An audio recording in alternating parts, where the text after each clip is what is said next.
téléspectatrices de Jama TV mengin yon assalamu alaikum wa rahmatullahi taala wa barakatuhu.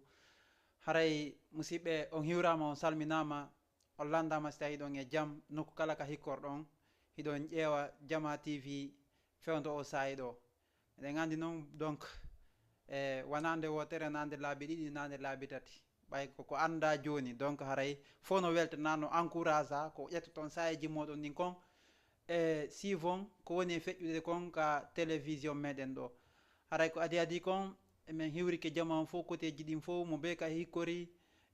haray iɗe muññintini jamaji fatoraɓe ɓen hiɗe muññintini ɓe fatundeji waɗɗi e côté maɓɓe fatiɓe ɓen hiɗen toraniɓe allah o yallah on yurme ɓe yaafoda ɓe yaafaɓe naadoyaɓe aljannatul firdaus enen kadi ñande wayete no ɓe wawi taw hara koye yaafaɓe si ƴettita donc eɗen andi koko waɗa koko finaten tawen no wadde ñande wo e ñande eɗen andi woɓɓe no hikkanade e yeeso donc haray enen kadi ɗen andi ko ha e saayi haray ko ɗum waɗi en profitay sawno o chaque émission en profitay muñintinen jamaji ɗin e fatundeji waɗirde côté ji ɗin fof haray noon hannde kadi comme no andirɗon noon e yitide ka émission meɗen needi e jikkuji men émission waɗo o alarba kala alarba ka télévision meɗen Jama TV ɗo haray noon ɗon andi émission on koko yewteten fi no bani adama wawata wondirde e ɗimmojo mum donc so innama ɗon ko en général yani no toɓɓe buyno nder toon ko tawata e wawa e fensotude e ko yowiti e needi jikkuji men kono noon ɓa haray ko étape wonɗen ƴettirde donc lannata ka en memay hande kadi point go ɓayɗon andi fewndo ka wonɗen ɗo déjà ko e nder lewru suuma e wonɗen donc ndu woɗɗike yo Allah taw hara baraji ɗin kadi no heɓade donc eɗen tori Allah on o yafano en bakkatuji men keesi e kiɗɗi o wattana en ɗi fof moƴƴere kadi ɓaray ko ɗum ɗo woni boni son donc haray meɗe weltani fof ko ƴettata sayiji muɗum ɗin kon heɗito fewndo ɗo kadi surtout ko yowiti e mbajuji e ko yowiti e débat ji waɗay ɗi concernant o suumaye no jamaji ɗi wawata wondirde si suumaye kadi yeehi ɓay haray si suumaye no wawi yahude accida en ɗo kadi donc haray hande kadi ko ɗum woni en mema e seeɗa ko yowiti e fii ko woni e arde kon ko honɗum woni e arde donc eɗen andi ko feet o woni arde ɗum ko juldere nden julde suuma e juldere nden ɗum ɗon koko faandi fayda koko hewti donc dans une semaine haray naati e ɗum ɗon kadi joni noon haray ko honɗum sabboraɗen ko honɗum neɗɗo doit hittinde fi muɗum gila fewndo ɗo de taw haray de weltani karamakoɓe men ɓen tawde haray ɓe ɓeytande moƴƴa fi ko yowiti e lewru suuma e baraji no heɓorta donc boneji kadi no woniri nder toon noon donc haray ɗum noon fof ɗe weltaniɓe ensuite ɓe wajike moƴƴa surtout balɗe sappo sakkitoroɗen no o tigui wakkilorta fi yo woodu ko heeɓi ɗon buy ɓay jemma ɗaɓɓa ɗo gaka balɗe sakkitoroje woni donc ɗum noon fof ɗen duwa jikkinade e mum ko gonga lewru ndu fof ndu barkina ndu fof ndu moƴƴa machallah kono noon ɓe wiye yen jikkino yen hittin et surtout balɗe sappo sakkitoroje ɗen donc haray neɗɗo no duwa hittinde gon sengo ɗon ɓa haray toujours koko yowiti e affaire needi kon e affaire diina kon e affaire jikku kon par ce que goɗɗo noon koko jikkini wogo e fayda donc minen simi wowtino waalagol ha hangue wara karan donc haray fayda ko kara han ɗum ɗon sana min findina ko kara han min resisirta e mum kono alhamdulillah fewndo ɗo woɓɓe no ƴetti sayiji mum ɗum ɗin kañum kadi no findinde jama on e fino o tigui wawata heɓira no wawa heɓirde gokkum ko wona e ɗaɓɓede kon Allah taw hara ko wona ɗaɓɓede kon en fof meɗen en heeɓi allahuma amin hande toujours ɗen andi ka lewru suumaye ɗo piiji buy no fokkiti fewndo ɗo donc ɗen andi ɗen jikkini si feeto no waɗi e yiyay façon mbe no yeeye piiji fop no yeeye piiji ɗuuɗuɗi no yeeye minata fo donc ko kene e gundo kono fayda haray la plupart a yaltata ronka yiide koye wonoɗa yiide avant que lewru ndun anda son faami ado a yiide c'est à dire lewru ndun ndu ari ndu buumino goɗɗum yeeyeteji jaram jigo e ko yeeyete go piiji gon toon ɗum no fof hari accitama ka lewru sabu lewru suumaye ndu. Donc au fur et à mesure no juldere nde woni ɓadorde noon no woni yarde noon awa piiji ɗin kadi fuɗɗiki artude kadi. Donc awa ko ɗum ɗon noon wonde yewtude seeɗa ɓa haray koko yowiti e bani adama koko yowiti e jikku donc ko be tun haale ɓay koko yiya wowla on faami. Donc haray hande hiɗon andi juldere nden nde ari ko ɗum woni ko nde woni addo e mes brésilien inde addorde boîte ji wownoɗi ɗi ma ɓuri majji inde addorde bon barji wownoɗi ɗi ma ɓuri majji juldere nden no addorde. Donc zipeto e ma peɗali e mbaykoji donc piiji gon toon ɗum ɗon fopp hindu addorde. Donc ñameteji moƴƴi kadi hindu addorde piiji hewɗi kadi salɗi anndanɗa hoore mara ko salji ɗi sabbanoka ma andanoɗi ɗin ɗi yette silla en keyta e ma waɗayno natayno e mum. Donc ɗin ɗon kadi hiɗi udditede yiɗi fewnitede fewdo ɗo. Donc haray noon joni noon suumaye no yahude ndu lewru suumaye ɗo woɗɗo uddude ba suumaye ɗo ko ɓeynta kon bar ko enɗu nden kon barji ɗi anduɗen ɗin. Donc mi ala haalde koye ndu lewru ɗo kadi moɓe woni profitude ɗaɓɓana pay koye mum ko juulira. Donc ɗum ɗon fof no nder toon. Haray noon ko honɗum marɗen ko yewten ɗo ma ko honɗum marɗen ko torodirten komi ɓuuri e tañƴinade sa fermi woyndu yiite ma fermi bafal yiite ko roccinirte kon ɗa mi ɓuuri ɗum ko fii haray wanaya artoy e ɗum ɗon kadi mi ɓuuri tañƴinade lewru suumaye ɗum koye ndu baran en piiji hewɗino toon on faami.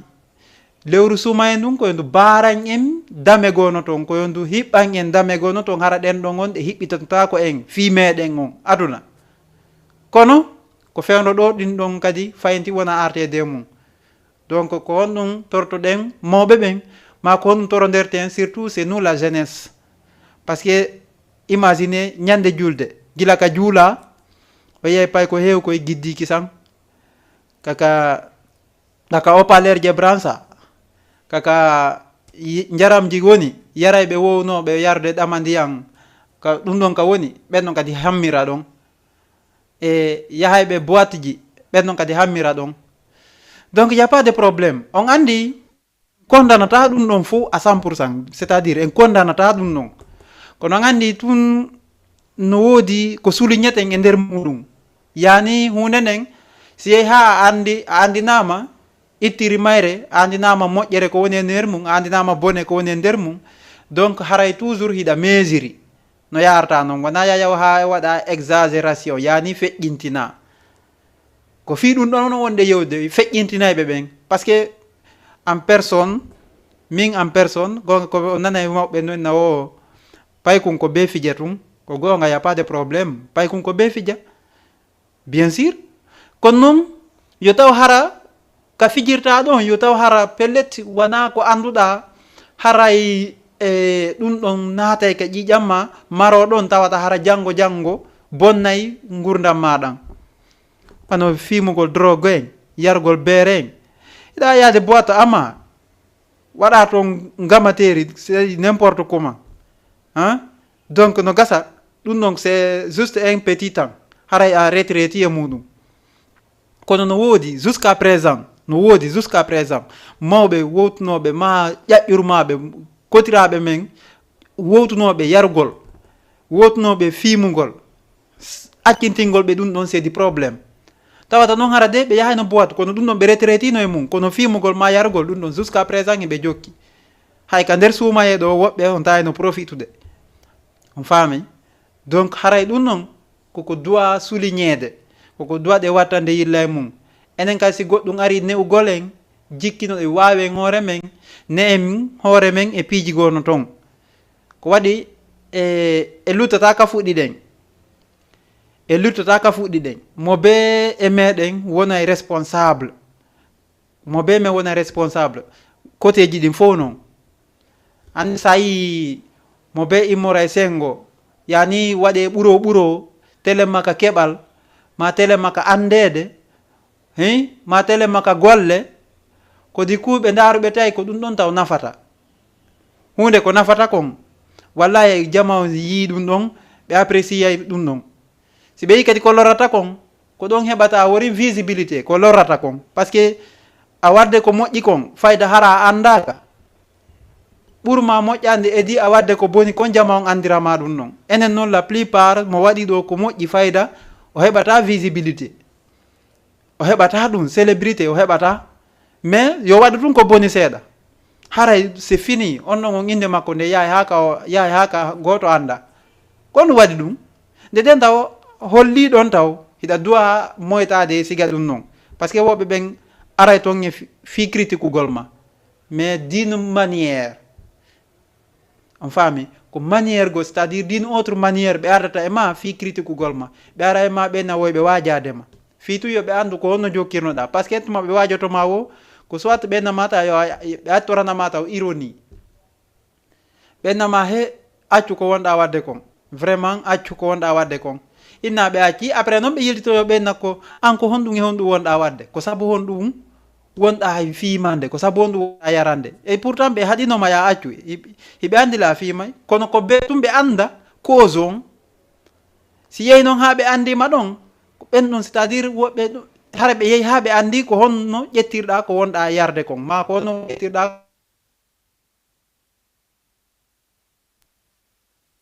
ɗum ɗo woniri wana noon e toujours ɓe heɓoyay no ɓe haalede ka yaasi par ce que ko honɗum waɗi e no woodi meɗen e yiɗidirana piji ɗin e yiɗidirana ko moƴƴi kon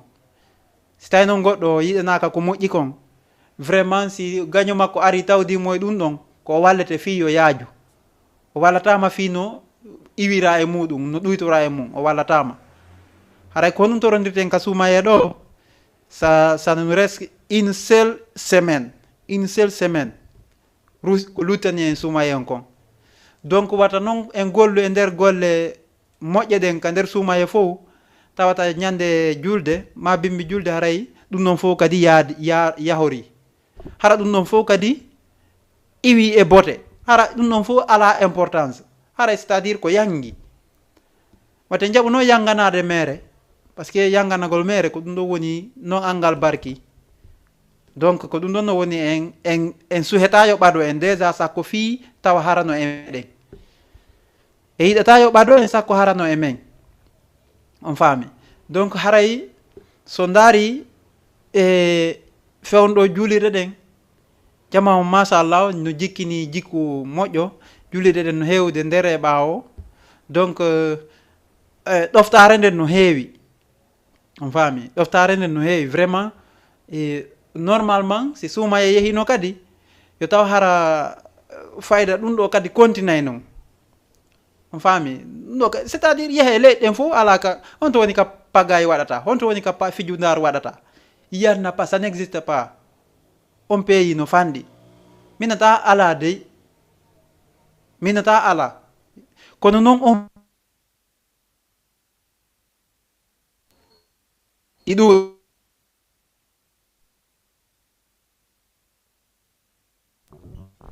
par ce que so daari wano pays ji jani ɗin fof on yiyay woɓɓe no déplacé pays en pays fitu yawol waɗa pag kono waɗi ɗum c'est parce que ala c'est à dire ala ka yehete en tawa ɗum ɗon ala ɗum ɗon e wawata ɗum noon kono noon yo taw hara ko wona e ɗaɓɓitede toon kon yo taw hara wona fi an kadi ya yaw immita ɗum ɗon c'est à dire continue ya ɗum ɗon naɓa holla woɓɓe goo kadi mo be yiyana e hoore mum par ce que hande yaasi o weeti kala ko waɗa fayda e nder ko wona waɗede kon no hollirede en direct ma si feƴƴiti a yiya woɓɓe no partage donc ɗum ɗon fof ko hollugol e vraiment haray no hiiti e jama on no hiiti e jama on par ce que so daari on taway hay e goto e meɗen ala e immade tawata hara ko c'est à dire ko ɓuri ɗuɗde ko minatade on andi kala ko yewten par ce que no waɗi pecce ɗiɗi hande a heɓata ko moƴƴi 100% a heɓata kadi ko boni kon kadi 100% c'est à dire no senda kono noon konko c'est à dire konko moƴƴi ɗon a heɓata yimɓe ɓe tawata hara ɓen ɗon ɓe wawa partage de ɗum ɗon ɓe naɓana par exemple on andi mojoɓe ɗe no ɗuuɗi je m'excuse mojoɓe ɗe no ɗuuɗi façon yimɓe ɓe no ɗuuɗi bon mo be e namu mum e dina mum kono noon hay e goto o yiyata no immi normalement yehi ɗaɓɓitoy ko moƴƴi kon adda tawa no haɓuduno e woɓɓe tawa hara ko yo sendudu e ɓen ɗon nde moƴƴere nde o addi ɗon jamais de la vie kono waɗi ɗum noon par ce que ko ɗum waɗi taw wiɗen ko ɗen duwa moƴƴodirde joni noon lewru moƴƴodir ndu ɗum fayda ko ɗo wona profitede koye nduɗo o yeeɗo kala innaɗo wondema suuma e ari o yiya jamaji ɗin mo be no hittina côté mum hiwrodira ya gasa inne awa en torodira yaafuyede en torodira yaafuye en torodiri yaafuye mo be inna o ya accu hakke komi waɗuma kon donc ko ɗum waɗi ɗum noon ko par ce que c'est à dire si tawi heeno no hakkude yimɓe e siga ndu lewru ɗo ari a tawi fayda sa hittinali a heɓoray kadi ko boni e nder lewru ndun ko ɗum waɗi haray o yi mo yaafodirte taw après mo be commence o horugol ngol donc si tawi noon moƴƴere heɓike ɗon a andi o yaafodirino hankadi ɗum ɗon hayso ndu maayi hankadi si tawi heenoyno hakkundeji mon lewru sumaye ndu régli ɗum ɗon hakkunde mon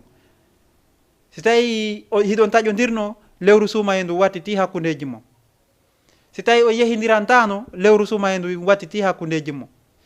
si tawi on okkidirtano lewru sumaye ndu waɗi ha hande ɗon okkidirde hiɗa okkude paykoye ka yaasi hiɗa okkude miskinoɓe ka yaasi hiɗa wallitade c'est à dire wiyen an nemmo hiɗa wallitade tampuɓe yeru an kadi ko Allah jonnuma kon donc a andi si lewru sumaye yahi hankadi a taƴo mo taƴodirnoɗa on régli hankadi aynata ko fi taƴodiral wattata ɗon kadi ɗum ɗon on haray mulama andi ko moƴƴere wonandema ko moƴƴere wonandema an julɗo on est ce que on faami c'est à dire ɗum ɗon fof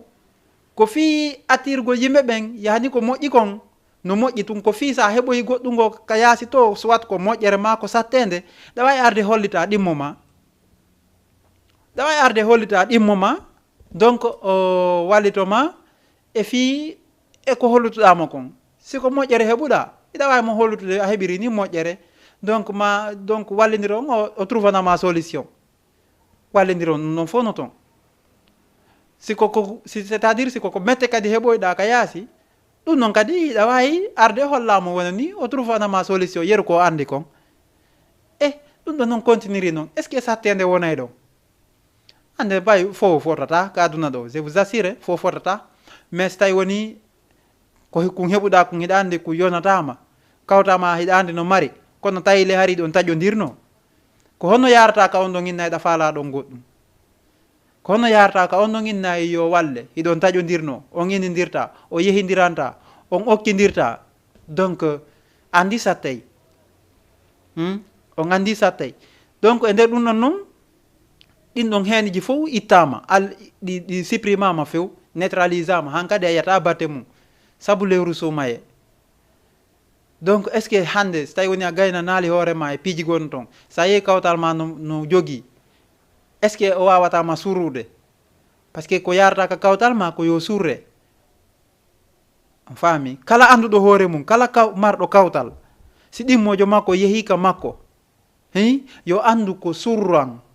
ko wallan surran ko ɗum inete kawtal a feƴƴine programme ji ma hara ko kawtal ngal walluma kono goto andata wonɗo sera to andata est ce que on faami donc ɗum ɗon fof no nder toon haray noon iɗen andi hay e goto buumanaki nder e yaasi ellaji no yaltita tawata hara ko woɓɓe go arata régila hakkude kawte ɗen ma ko kawte ɗen ala régila probléme wonɗo ka nder famille donc ko probléme on no honno yaniri ka nder famille tawata haray e ko kawtal ngal wawata arde régila ɗum noon ko fi hon ɗum noon ko sabu hon ɗum ko sabu hon ɗum ka nder famille ton wawata ke régulede ton hara kawtal ngal arali par ce que wandi no waɗira façon ɗiɗi so yiɗe yewde ɗum ɗo ko par ce que no wawi wonoyde ko misal mo woni yewtirde ɗum ɗo fof par ce que ɗum ɗo ko entre parenthèse ma dasno famade ko entre parenthèse c'est à dire ko woni e yewde kon ɗo fi mum tigi tigi ko fi ɗon andi no lewru suma ndu yahay woni mais no woodi kadi ko woni addede fewdo o sayi ɗo tawata hara koko hawkano tawata hara koko mawɓe ɓen koko karamokoɓe wajino en fi mum tawata hara moƴƴana en donc ko ɗum wona artirede kadi seeɗa seeɗa tawata noon kadi ala ka accede ha lewru suma en ndu yaha o moyen acce ha lewru suma en ndu yaha si ɗum ɗon artire donc ko ɗum waɗi ha siɗen ƴettude exemple hakkude kawtal ngal hakkude ɗudduɓe ɓen si en famille on a heɓi probléme tawi kawtal ngal ko kamɓe arata faabo ma an a wawali heɓude a wawali wonde responsable jo c'est à dire responsable jo heɓaki ka nder famille ko wawata régilde probléme on tawi ko kawtal ngal arata régla probléme on Allah taw harayɗa moƴƴade kawtal ngal yo Allah taw kadi haray kawtal ngal no moƴƴi e ma sina ɗum haray ko lancuru wonɗa ɓeyde ka ɓe wawi arde jong fenade on ɓe jonna on gonga jon gonga on ɓe jonta on ɗon fenade ɗum no fopno toon fi no ɓurta lancorde kadi surtout yo Allah taw hara kadi ɓe andirma ko moƴƴi si kawtal ma no andirma ko moƴƴi vraiment sa heeɓi ella tun tawi ko ɓen ɗon fabotoma ko ɓeydata he hari dey minen mi wowa yiide siga ɗum ɗo ka makko ɗo sa yi ɗum ɗo waɗi o foola vraiment wallito ɗemmo ɓen ɗon ɓe ara ɓe walla ma sans probléme par ce que ɓe andirma ko moƴƴi ko on to noon boni koko wiyta ko yallah dandu en kawtal bongal so tawi kawtal ma ngal boni ko moƴƴuɗa wo ko moƴƴuɗa ñande heɓoyɗa erreur wo a heɓata solution makkum si hina woni hara koye ɓen kawtal ɓe ma ɗon heɓata solution tawi noon ɓen ɓe moƴƴaki e ma vraiment haray ko catastrophe woni yaltoyde kadi ka ɓeygurema par ce que ko ɗum wiɗen si tawi woni yarowo beere ma fimowo drogue no takkoma ko woni kawtal ma donc hay ɓeygure makko nden haɗimo ton o jaɓata donc est ce que ɓen si inni no arde ma musidɗo on ɗon ma ɓiɗɗo on ɗon o yarowo beere ɗo ma kanko tigui fewdo ka hetti hakkille si innama mo arde wondema o kankadi mo arde o ɓeytanama o waajoma ya accu probléme ko wonɗa wadde kon sa hettinali ko an innata he min noon no woodi ko wawata lan yeetade ko no woodi ko wawa ɓe law wajade kono wona yarayɓe beere ɓen kadi on faami par ce que goɗɗo koko andira kon sa andirama amugol vraiment yo fof andire ɗum noon kono noon yo fof andire kadi gon sengo woto ɗon tun on faami si yehi ha tawi ko be heɓa pihun ɗimmum kumɓe andirama toon vraiment yo taw hara koko moƴƴi kon seeɗa hara ñande woni wo a innama hande vraiment kaari o acciti e ko wonno yahude to o acci yahude to andi kaari hari ko amaynoɗo vraiment nini o ɗuytitike ɓeyna he ongoy ko law fuɗɗi ɗuytitade mum par ce que ndaaru oya sahari mo wadde ko moƴƴi jama no appréciide non c'est à dire ɗum noon a yaada e ɗum ɗon ɗiɗi ay sa woni koɗa ɓe ɓurma andirde kono yo taw hara an tigui d'une part en personne hara en personne on an tigui ɗa andi ko wonɗa wadde d'une part hara koko moƴƴi fi sa wawi accitoyde ɗa a naggayɗa tawa yaltanalima probléme c'est à dire a janggay hoorema taw a wawa a anda e hoorema taw sa andi hoorema no gérira hoorema rek ko waɗɗa wo ko waɗɗa no woodi ka rewra yalta tawata hara probléme posanakima buuyi par ce que en fo ala mo heɓata probléme min naali jeno kono probléme to so koyno toon tata hara des fois ko fayore waɗata ben des fois donc ko perturbede yani ukkede pression donc ɗum ɗon fof no toon ɗum fof noye taga ɗon andi hay faale no ukka goɗɗo e probléme par ce que ɗum hay wona hay tun c'est à dire faale no ukka goɗɗo kadi e probléme est ce que on faami donc si ɗay ɗum ɗon fof non toon tawi ko ɓe andirma wo an ko ƴawrugol tun an a joldata donc mettay fi seeɗa ka ɓenta yo ɓe wallitoma mettay fi seeɗa solution fayda ko karan heɓirta e jungo yimɓe maɓe ma jungo kawtal maga ko ɗum waɗi kawte ɗen si ɓe moƴƴi vraiment hay sa heeɓi sattede hawray par ce que ɓen ɗo no wawma ñawdande an kadi noon si tawi woni hiɗa moƴƴi e maɓɓe wala ko vice versa si tawi woni hiɗa moƴƴi e maɓɓe vraiment an kadi a hettay par ce que ɓe récompensete ɓe jonitete ɓe yoɓitete faami donc si tawi no woni an hiɗa moƴƴi kawtal ma ngal no woni no oñi seeɗa donc à travers ko moƴƴuɗa kon si ɓe ari e ma fi bonnugol vraiment an tigui a jaɓata kono woniri a jaɓata andi ko minni kon sa andi hoorema joni e nder yewtereji maɓɓe ɗin andata so tawi woni ɓe ko moƴƴingol ari kama e so tawi woni ko bonnugol ma an tigui ɗa andi pellet ɓe suuɗanaki hay goto ɓe ko bonnayɓe ni suuɗanaki hay goto ɓe moƴƴa suuɗanakima suuɗanaki woɓɓe goo donc si ɓen ari wajagol ma a jaɓay a nunnayi kono hutorgol ngol ko an andi si hutoray ɗum ɗon fof ko e nder wondigal ngal ɗum ɗon fof konto heɓoto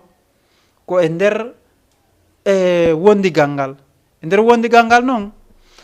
ellaji buy yaltay par ce que o yiiɗo e yiye ɗo yimɓe no taƴodira yimɓe c'est à dire hara ɓe inidirta hara ɓe ɗurodira tata ɗon hara ko kawtal donc comme no mi wiri on noon yimɓe ɓen eto ronka donc kono si tawi woni ko Allah haaji kon kan si ari tawi ko ɗum ɗo wawata régilde hakkude mon sikon julɓe o régilay hakkude mon tawa goto tawaka comme no mi wirɗen ni lewru suma en du régili ɗo probléme ji hewɗi lewru suma en régli probléme ji hewɗi hay hakkude dewle hay hakkude aden e ɓeygu mum c'est à dire lewru suma en régli ko heewi on na wi ça par ce que koko yiwɗen du régli dewle hewɗe kadi waɗama e nder muɗum donc probléme ji boyi réglama kadi e nder mum taƴodirɓe régli e nder muɗum tawata goto yahali intervention ko hakkudeji maɓɓe tun kamɓe waɗidirɓe ɓen donc so tawi woni noon ɗum ɗon an tigui a yi ɗum ɗon andile ene siɗa yiiɗi régilde hunde nden a régile tawa goɗɗo ɓadaki ko pourquoi si lewru suma e yeehi woɓɓe kadi fayintinno artude e goɗɗum tawata si ɓe haaɓi seeɗa koyeɓe taƴodir hara ɓeynidirta ɗum ɗo wona hakkude maɓɓe ɗon wona ɗon kadi ko tuma sumaye aroy woore sumaye wawata régilde hakkude maɓɓe andi haray ɓe hutorali ko feƴƴuno kon c'est à dire si ɓe hutorno waaju ko feƴƴuno kon haysi feƴƴali hoore maɓɓe ɓe yi feƴƴi e ɗimmojo maɓɓe ɗa ɓe yi feƴƴi e woɓɓe goo on faami par ce que hande ɗum fof no waɗede ɗum fof no hollirede comme pratique comme onno comment dirais c'est à dire ko ɓeynda kon visage mum on yeeso mum on c'est à dire fof no hollede hande fi yo andu konto rewata wawa sa heeɓi on probléme wawa régilde probléme ma on tawa goɗɗo arali suumaye ha suumaye ari tawi ɗum ɗon no woni intact suumaye ha suumaye tawi woni vraiment hay sa heɓidi ella goɗɗo to yaafodiray andu haray a hutori suumaye feƴƴunoɗo on ha joni an hiɗa hutorde mo ɗum ɗon si wowiri noon hakkudeji mon si wowiri noon est ce que sa yimɓe ɗiɗo no taƴodiriɗa ko etotoɗa an kadi kono ɓen ɗo régulira donc sa yeehi a etoto yeruma on haalanaɓe an konto rewɗa ha tawi hari ɗum ɗon heɓeteno kono joni acci haalanaɓe konto rewɗa ha ɗum ɗon acci hakkudeji ma eɓe wonoɗa taƴodirde ɓen no gasa kamɓe kadi ɓe ñembete no gasa ɓe ñembama ɗum ɗon fof ko heɓugol fondo moƴƴo ngol ka ɓernde ga ko heɓugol fondo moƴƴo par ce que neɗɗo si tawi woni mo ɓawli ɓernde tun fayda ko ɗum wiyete hay ko yewta kon ka deftere fayda o nanay ko waynata minen fewon ɗo ko tan amen sayne men tuuboy wo Allah yafanto men ɗum ɗon fof andi seke tuma neɗɗo majjata wo ko siga ko ɗon taw o siŋoto ko waynta ko payku yahagal minen tuma min hewti ka min tuuba wo si min tuubi haray meɗen wawa wañan min jibina en lappoy min ala erreur fus mon ami andu a heɓal taw ɗuma andi si a jokki ko boni tun yehi ha innama hande noon a tuubi wallahi ko ɗin taw ɗin action ji ɗi waɗanɗa ko boni ko ɗin taw artata ka hoorema par ce que a heɓa alano ko moƴƴi ko ɓaawa ko mijjiteɗa fiimum a faami an si tawi woni ko wargol société e booli tun andiraɗa donc ko ƴawrugol jolda tun à partir de 0h 1h 2h han yawgol feera hurgoji natana rewɓe yimɓe donc an ko ɗum ɗon tun andiraɗa fiimo drogue yaro beere han waɗugol piijigo non toon ko ɗum ɗon tun an ko ɗum ɗon tun wiya wondema donc simi tuuboyi ɗum ɗon fof haray Allah yafanike ma y a pas de probléme kono no gasa ko nden ñande on tun bimbe nden ñande haray ɗi fuɗɗike artude ka hoorema par ce que ala hay refle o hay goto wongun ka hoorema tawata koko moƴƴi ko ñemba ko siɗa mari gokkun ka hoore inna donc miɗe wowno janngude goye seeɗa qur'ana ila wowno janngude seeɗa donc juulugol miɗe juulayno kadi hay so tawi woni wona habituellement e pourtant le ko wiya juulugol ngol koye wono habituellement kono ɗum noon fof eɗen suuti ala ka pratiquede à 100% kono alhamdoulillahi hay si woɓɓe si juulali fewno ɗon si neɓiti seeɗam gayay ɓe juula jokkita wagu toon ɗum noon fof no ɓuuri angal on ɗum noon fof no ɓuuri angal o mi ɓuuri tañƴinade karamokoɓe ɓen ɓuuri mi andude ɗum noon kono noon mi ɓuuri tañƴinade ñore ɓuuri hokkere on faami donc an noon tawi ɗum ɗon fof hiɗa andirano ka ɗum ɗon fof konno tuubirta ɗon inna wondema noon a heɓa ɓerde moƴƴere fiwata artu e ɗum noon konno ɗum ɗon solution mum metta e heɓude de mon ami solution mum metta e heɓude ko foti siɗa koɓe inɗen kon bullal kaka baggal mbaldi bondi ko law ekkitete mbaldi bondi ko law ekkitete kala ko annduɗa hiɗa wadde hiɗa andi le a luttata e mum yo tawa kadi hara ko luttoyta e mum ko yo tawa haraɗa appli waɗorde kadi ɗum ɗon kadi o seeɗa seeɗa au fur et à mesure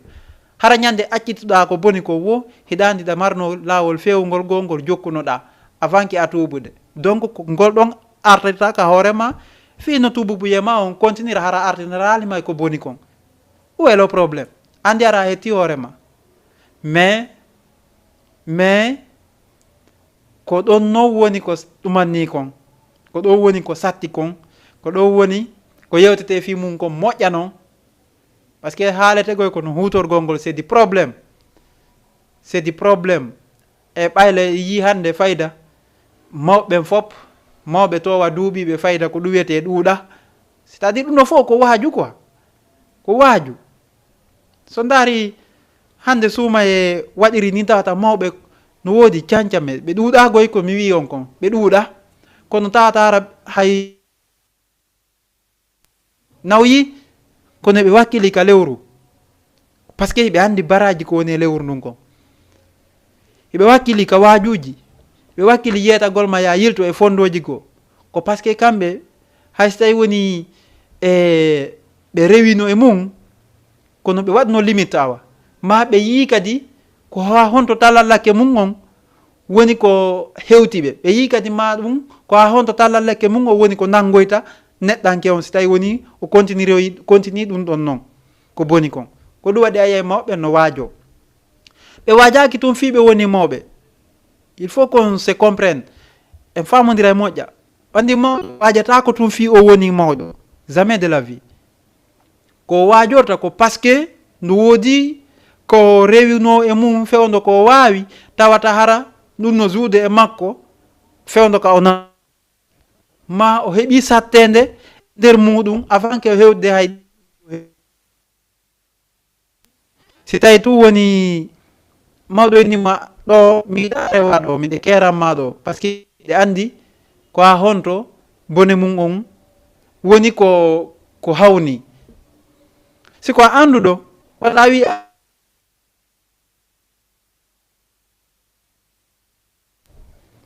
joni ɓe yiɗa yaw ukkoɗa ɗon ko ɗum waɗi ha ɓe waajade woni ka jama woni ko antum ɓe waajoto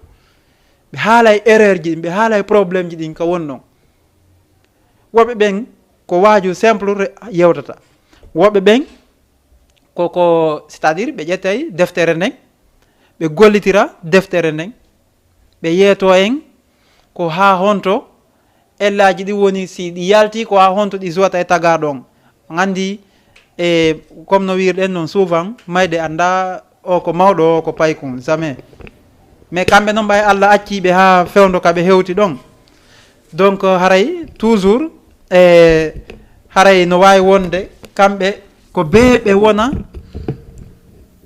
wona waajotoɓe ko Allah acciɓe ha hewti ɗum ɓe ma yaali fewdo kaɓe woni suka ɗon. Allah acciɓe ha ɓe woni mawɓe andi ko ɓe haalanayi ha honto ɓe heɓi sattede. enen kadi hay so tawi woni en rewa e mum awa anden do awa ɓe heɓino ɗon sattede. est ce que on faami ɗum noon fof no nder ton. donc haray ko wattango yilla moƴƴa koyna seeɗa par ce que ellaji ɗin no iwra e mawɓe y a pas de probléme ko gonga kono goɗɗi goɗon ton en toñay tu woni mawɓe par ce que mawɓe woni mawɓe hande ɓe heeɓi inde goo ko mawɓe heeɓi inde goo an noon nden inde ɗon no heddanima taw iɗa mari inde ko wiya kon suka iɗa mari inde ko wiya kon kellen bellen ade wawɗo. donc ko fewno ka wawɗen ɗo profité ten hittinen fiyen heɓoy inde nde ɓe heeɓi nden tawata hara nden inde nde wonnay en jam e kisiye. est ce que on faami nde wonna en jam e kisiye par ce que ella comme no wirɗen noon hay goto anda ko honto ella heɓoto ko si ɗen andi ko honto ella heɓoto wiye wondema e wawa e sakkade goɗɗi gon ton kono ellaji goo ko enen woni faggitanade.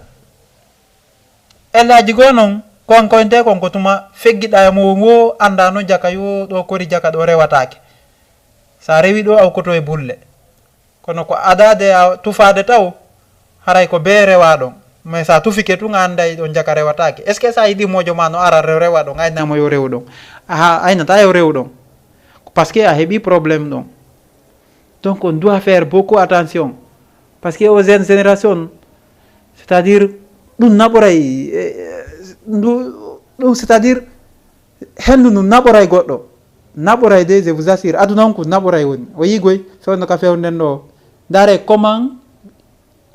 c'est à dire comment les choses se passe actuellement ko no piiji ɗi woni feƴƴirde ni ko no ɗi woni feƴƴirde par ce que dare il y a tellement de problèmes accident ji no heewi e wartotoɓe no heewi donc warayɓe no heewi donc wujjayɓe no heewi. Imaginez ɗin piiji fof no wadde tata noon hara ko accident ji ɗin si waɗi ko probléme soit kanko waɗɗo onno kanko mayɗo e mum on ko kanko causi accident on par ce que andi piiji ɗin e innayi souvent ko Allah hoddiri Allah ñaawi woyi Allah ñaawi Allah waɗiri ni nattiri ni enen ko woni wo ko Allah tun enen en ala yurnitade ko wonde wadde kon en toña tun Allah billahi ko ɓay Allah goye aña toñede hakkude en Allah aña toñede de Allah kan kala ko wiɗamo kanko mo muññi ɗon ɓay mande ko kanko taguma a anda ittiri makko a anda fi makko ko ɗum waɗi haasi ko woni waƴƴetta e fawa e makko kono noon hara probléme ji ɗin ko enen tigui wondi e mum. ƴetta troisiéme position e lawol inna wondema ɗon ko Allah ñaawi himo no waɗaka rewe mo ɓe no waɗanaka rewa otoji ɗen no waɗinaka rewa motoji ɗin woɓɓe no toon no woodi ka motoji ɗi rewa ma o ka otoji ɗi rewata ɗon motoji ɗi kadi ko ɗon duwa rewde kono wayi e woɓɓe no ɓiso hakkude moto onno otoje ɗen donc siko lawol ni route principale ma route nationale ayay woɓɓe no ƴetta e troisiéme position ma ɓe ara ɓe inna ɓe double de wonɗo yeeso maɓɓe donc ɓe araya noon ɓe heɓoya probléme yeeso toon par ce que ko sens interdit ɓe ƴetti ɓe foto e wonɗo arde ala ka rewre hiɓe beccodiri e mo ɓe faala double de on kono ɓe évitirta accident o ko soit ɓe oriente o fes ɓe natoya ka burure ɓe acca arowo on feƴƴa ma o ɗon o wona laaya muutu ko ɗum woni ton kombo noon causi ɗon accident o hara ɓenda noon ko Allah kombo causi accident o ko pourquoi an ko double gol goɗɗo falɗa e pourtant on fof hiɗo waɗanaka rewo a waɗanaka ɗon fi ka ɓeynuma ya double a yaali ka windi ɗo wondema si tawi woni auto no yeeso ma ko ya double rewa sens interdit double a ɗum ala ayata ka ɗum ɗo waɗi windi mais an no risque ɗa ɗum noon wara ɗon an kadi wartoɗa ɗon woɓɓe a iwtira ɓawo inna no ko Allah ñaawi ɗum ɗo saabu ɗum ɗo harino ɗumani Allah ñaawi il y a pas de probléme kono noon ɗin probléme ji fof eɗen duwa évitude heɓen enen kadi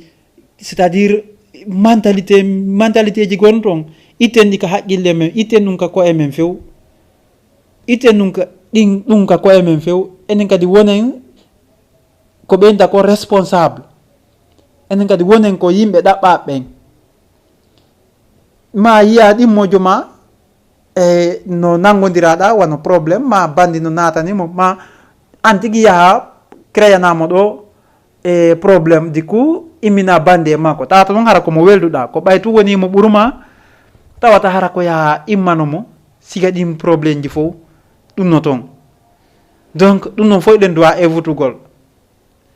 ɗum noon fof mawɓen ɓe yetto en fi mum ɓe yetto en conséquence mum on hay fuu so arali ko woni wonde hara ala conséquence s'il y a la cause sache qu'il y a la conséquence aussi ko piiji ɗiɗi jokkodirɗi ko cause et conséquence hein ko fi hon ɗum tawata hara wano ko ente kon comment dirais-je homme et femme tawata fop no fota lettre sa ndaari homme no fot ko lettre ji wondi toon ɗin à travers le mot femme aussi ɗum noon fof ɗon ɗiɗi ɗi fota lettre ko fi hon ɗum ko par ce que ko vice versa ko fop no fota c'est à dire piiji ɗin fof aɗa haali wonde kañum tum en duwa wattande yilla e côté ji ɗin fof mais on ɗuma ɗon en arto e muɗum kono noon haray komi yetto en tun si suumaye on ɓay allah waɗi himo woɗɗaɗo yo allah waɗu o okka en newede cellal e balɗe ha wawa si luttay allah okka en c'est à dire doole no gayntore suumaye on o okka en baraji ɗin kadi ko woni nder suumaye on koy okka en kadi no hooriren ko heddi ɗo kon par ce que ɗo e raɓɓudude woɓɓe janngo tawata ɗum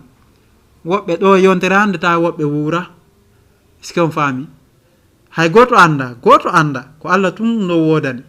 kono ñande wo ñande ɗen suti ko woni e wadde kon donc yo taw haray eɗen fof eɗen jaɓanede ko wonɗen horde kon haray toujours komi soulignata komi ɓeytata ɗum tun komo be meɗe yo watta yilla andita ka nder suumaye ɗo lasindoɗen en fof ndaare en fof lasindoɗen ndaare innama ko balɗe sappo sakkitoroje ɗen ko wona ɗaɓɓede ko nder ɗo woni jemma wonaɗo ɗaɓɓidede on ko nder balɗe sakkitoroje ɗen ɗo woni donc so remarque kadi ko nder ɗe balɗe sakkitoroje ɗo no mi wiire on noon piiji ɗin fof wona addede kadi boneji ɗin fof wona régulede an natanda par ce que fewon ɗo piiji hewɗi boneji no régulede an natanda je vous assure donc on andi toujours enen min nayi no woodi e meɗen ɓe wajitorali lewru sumaye ndu no woodi ɓe wajitorali lewru sumaye ndu du coup wata ndu ari waaja gollen tawata hara ko yen wonu nanuɓe tun en jaɓata donc ɗen duwa jaɓude kadi on andi si tawi au moins wakkiloɗa ha si ndu yeehi on tuma awa ɗon on tuma ko an andi kadi pa haray an hitande be ko ya siñcu moƴƴere ayɗa moƴƴere nden fawodira donc ɗum ettoɗa ha ndu lanna few awa si fuɗɗoɗa piiji gon ton kono fewon ɗo o yi piiji ɗin goɗɗi goo fuɗɗike ƴawde haray ko tortoɗen tun mo be no mari ɗo mawɓe mo be kadi no woni mawɗo mo be kadi no yeeli wonugol mawɗo on faami haray toujours koye watta yilla anden ko honto waweten ukkade tawata haray wawa ƴawoyde hoore ko no laaɓiri konto waweten ukkade tawata haray ɗum ɗo wonanta en ninse konto waweten ukkade tawata hara ɗum ɗo wonana en ɓantal c'est à dire yo allah danden ukkagol tawata hara ɗum ɗon wonana en soñdia on andi koko wonɗen yewde ɗo koko c'est à dire koko anduɗen ko jikku wonino ka ƴiiƴan e wawata ittude et ensuite c'est dans le monde entier min nayi piiji ɓurɗi ɗuɗde ɗin fop so daari on tawi fewdo o sayi ɗo no profitede mo ben woɓɓe no ɗaɓɓude ko wawi cuɗorde kon fi lewru honno fi juldere nden fi feet ton donc wono yahay ɓe ño'a coñci yahay ɓe ño'a coñci ma o yi fewon ɗo mo be no sodde piiji jonnana pay koye mum ma no sodde coñci jonna mawɓe mum wadde kadoji donc woɓɓe no ɗaɓɓude piiji fi ɓe nguuli mum ɗi fi famille mum on an nemmo donc ɗum ɗon fof no waɗede haray noon yo taw sig tawi ko siga ɗum ɗon haray ɗon andi ɓe gurde toujours koɓe yeloto machallah koɓe yeloto haray koyo suumaye fayda koye woni lebbi ɗiɗi ɓe ka tammur ko wona suumaye par ce que ɓe andi ɗo wonanayi ɓe piiji buy koɓe wawata heɓude à travers innaɗo ko responsable on ka nder ɓe guure woɓɓen toon waɗanayi ɓe piiji hewɗi woɓɓen toon kadi ɓe wallodira kamɓe e wonɓe nder toon ɓen tawa hara siɓe waɗi siɓe ɗaɓɓi hunde ne tawa vraiment no laaɓa no hitti e fay ɓen toon no hitti e kamɓe perde paramɓe ɓen wiyen kamɓe paramɓe ɓen hara no hitti e maɓɓe vraiment hara no wonani ɓe welo welo on faami donc ɗum noon fof haray hina ko boni ko ɗum ɗon won faala ɗen mo ɓe yo ñembiri wana noon hettinana ɓeygore mum nden ɗaɓɓalngol ɗum coñci julde ɗaɓɓalngol ɗum ñameteji welɗi ɗaɓɓalngol ɗum c'est à dire cuɗari ndi anduɗa vraiment hara na cuɗariji ɗi en fandaki yewtugol ɗo ɗi par ce que no woodi cuɗariji go ɗin noon sen ɗaɓɓiɗi iɗen andi haray en puusay ɓe woni ko wona wonɗen haɗude ɓe kon joni noon sen puusiɓe yen e fi muɗum wonoy koyen jooɗoyo kadi janggo kadi inna mi falano yon accu ɗum mi faala yon accu ɗum moƴƴana e pourtant le ko noon ɗaɓɓani ɓe laawol no ɓe ɗaɓɓira ɗum no donc haray ɗon on mi yaali importance on ko wajagol ngol ɗon mi yaali par ce que ko noon ɗaɓɓani ɓe on solution non luttude kamɓe tum ɓe ɗaɓɓata par ce que si ɓe wowino gonga koya ko wino kon sa wowi finugol juula jangga vraiment aɗa andi ko ɗum mawɓe holluma donc ma ɓe wowma ɗaɓɓande coñci yettiɗi coñci labaɗi a wowi ɗum noon donc mi sikki si on saahi ɗon hewti kadi ko ɗum ɗaɓɓitata ko woni tun annayi ɓe changene couleur na donc oya couleur ɗa on noon ɗo dara fa daranelan couleur goo donc ko ɗum ɗon mi sikki si a haalay toon kono na dow ko heddi kon haray tigui tigui on e wawa hatude ɗo hande kadi fi inchallah si tawi woni allah o newni no gasa noon donc fait on no woni vice versa no waɗi côté ji ɗin fof donc mbadi no woniri o de toutes les façons haray e wawa tintude kadi ka émission meɗen ɗo fi yewtu kadi ko honno fait on woni no feƴƴiri ɓaylan andi inchallah mercredi arowo mi ɓurata ƴinade si wonali fête wo haray ko bimbi fête donc haray no wona woniri o gandi haray ko fi ko honno fête on feƴƴiri ko ɗum yewteten fi muɗum ɗo yalla taw hara allah on no newni tawni en e fi muɗum kadi allah taw hara o wawa en tumbidirde ɗo c'est à dire nde ñande sa déjà ko débat de weekend mi waɗata ɗo inchallah en arda e woɓɓe ɗon ɓe jooɗo ɗo haalna men ko honno ɓe waɗiri fête ji ɗin e côté ji maɓɓe si allahu newni jaaɓi ko honno ɓe yiiri situation jamma on e ngal ɗo kadi o feetu ɗo si allahu newni jaaɓi haray wawa yitude de émission aroyo kadi ka plateau men Jama TV e hikkorando en ɗo e Dakar haray ɗen tori comme no koto élage voilà koto élage mi antinaɓe vraiment haray ɗe ɓe encourage par ce que hay Messi Algasim ɓen noon kadi ɓe waɗi signal du coup haray hiɓe suivde émission depuis Angola e koto Algasim depuis France vraiment on vous félicite mais on vous adore aussi e vraiment hiɗo weltana hiɗon encourage e côté ji mon toon meɗen hiwro famille ji ɗin toon fop haray machallah e wawa yiddude ɗo kadi inchallah yontere hande si Allah newni jaaɓi assalamu aleykum wa rahmatullahi taala wa barakatuh